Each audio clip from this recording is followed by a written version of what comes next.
नमस्कार. Voice of फेनोग्रामच्या विशेष कार्यक्रमात तुमचं स्वागत आहे. मित्रांनो, आज आपण बोलणार आहोत पितृपक्षाबद्दल. हिंदू धर्मात पितृपक्षाला महत्त्व काय आहे?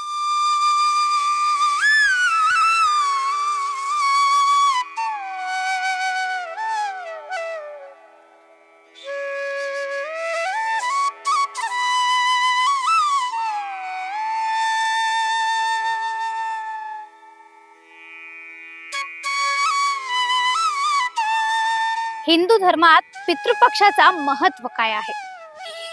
हिंदू धर्मात पितृपक्षाला अत्यंत महत्त्व आहे.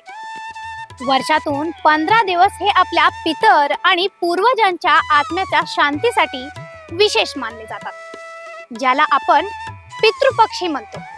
शास्त्र सांगते की या काळात आपल्या पूर्वजांचे आत्मे पितृलोकातून पृथ्वी लोकावर येतात आणि त्या दिवशी केलेला धार्मिक विधी, श्राद्ध, पिंडदान, तर्पण त्यांच्या तृप्तीसाठी खूप महत्त्वाचा आहे.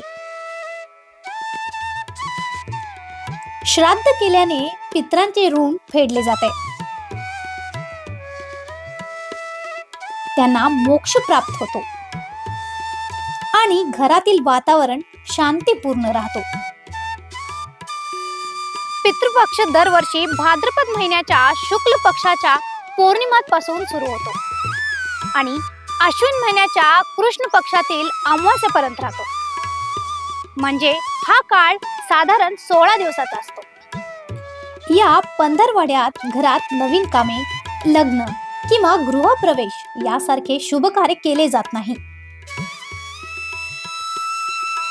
कारण हा काळ श्रद्धा, स्मरण आणि कृतज्ञतेचा आहे.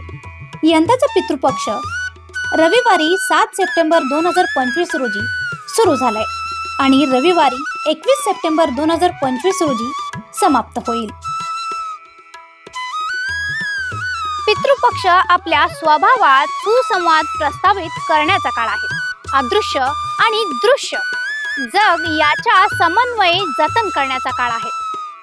पितृपक्ष म्हणजे पितरांचा पक्ष, जेव्हा आपले पूर्वज भूमीला भेट देतात.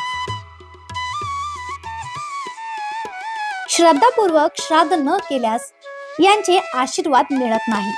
उलट शापामुळे घरात रोग, संकटे वाढतात आणि वंश परंपरा खंडित होऊ लागते. म्हणूनच पितृपक्ष हा फक्त धार्मिक परंपरा नाही, तर आपल्या पूर्वजांचा आदर आणि कृतज्ञता व्यक्त करण्याचा काळ आहे. या काळात श्रद्धेने केलेली पूजा आपल्या जीवनात शांती, समृद्धी आणि संतुलन आणतो. अशा आणखीन इन्फॉर्मेटिव्ह व्हिडिओसाठी सबस्क्राईब करा वॉइस ऑफ फेनोग्रामला आणि आमच्या इंस्टा आयडीला फॉलो करा.